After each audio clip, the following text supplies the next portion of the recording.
Bomb blast करने वालों को मजबूती से जेल की सलाखों के पीछे डालना चाहिए या नहीं डालना चाहिए? जरा जोर से बताओ, डालना चाहिए या नहीं चाहिए? इसकी जांच हाई कोर्ट ने एनआईए को दी और ममता दीदी एनआईए पर केस रजिस्टर कर बम ब्लास्ट करने वालों को बचाना चाहती है। ममता दीदी शर्म करो, शर्म करो। आप बम ब्लास्ट के आरोपियों को बचाना चाहती हो।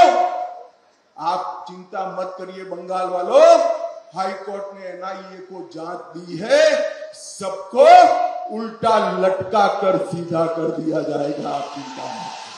नमस्कार दर्शक, আমি দুর্লভ আর আপনারা আছেন দুর্লভ বাংলা। দর্শক, বুনিয়াদপুরে গতকালকে একটা সভা হয়েছে অমিত শাহর সভা হয়েছে। সেই অমিত শাহ সেই সভাতে বলেছিল যে যে এই রাজ্য মানে পশ্চিমবঙ্গের রাজ্যের যারা দুর্নীতি বা যারা এরকম কাজ করছে তাদেরকে উল্টা ঝুলিয়ে সিধা করে দেওয়া হবে।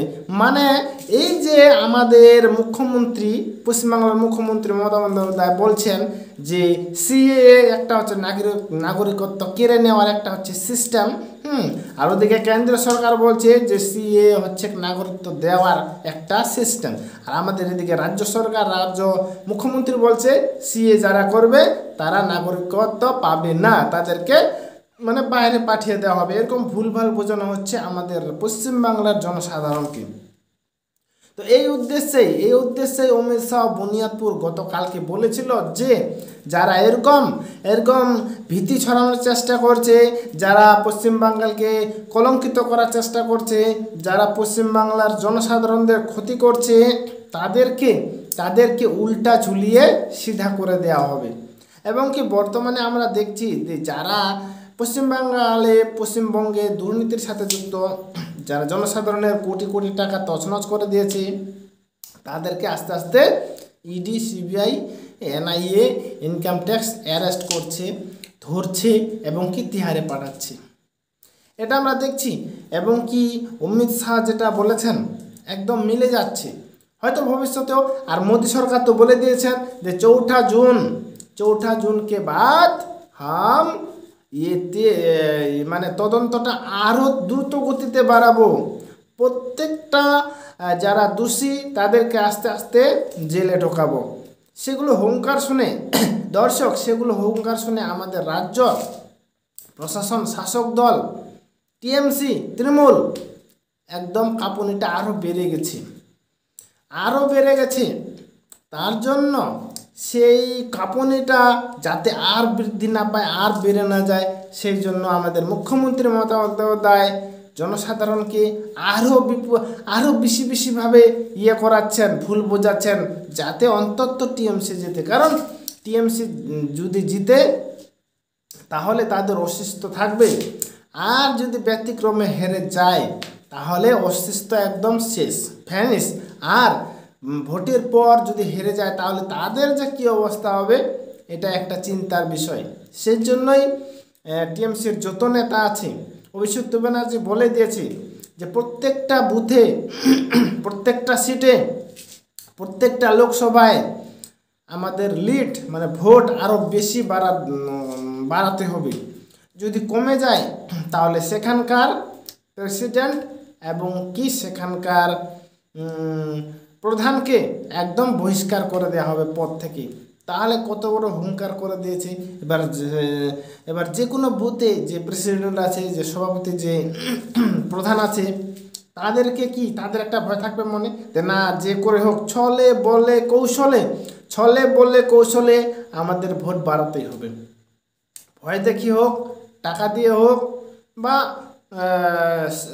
হোক, সস্তায় হোক, আমাদের ভোট বাড়াতে হবে, নাহলে আমাদের বিপদ আছে। কারণ উপরওয়ালা মানে উপর থেকে অর্ডার এসেছে, আমাদেরকে সেটা করতে হবে, নাহলে আমাদেরও অস্তিত্ব থাকবে না।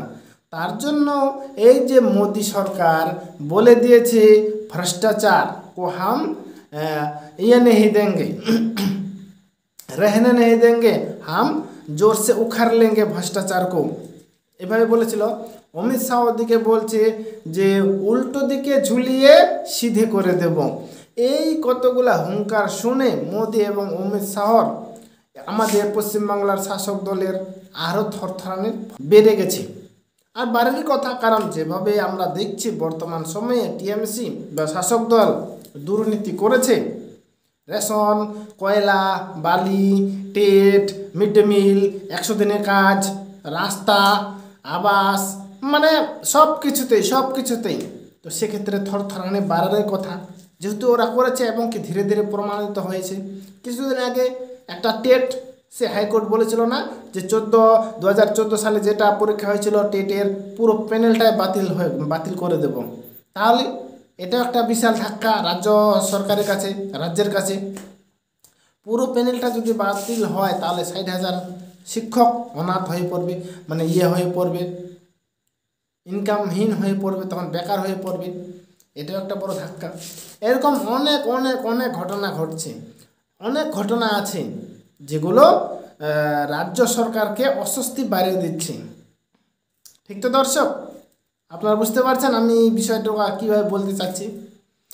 তো এই কারণেই আমাদের রাজ্য সরকারের অস্বস্তিটা বেড়ে যাচ্ছে। তো দর্শক, এই ভিডিওতে এটাই ছিল জাস্ট আলোচ্য বিষয়। আশা করি বিষয়টা ভালো লেগেছে, আশা করি আলোচ্য বিষয়টা ভালো লেগেছে। যদি ভালো লাগে তাহলে আমাদের ছোট্ট চ্যানেলটাকে সাবস্ক্রাইব করুন। ঠিক আছে, দেখাচ্ছে পরবর্তীতে। ততক্ষণ ভালো থাকবেন, সুস্থ থাকবেন, বাই।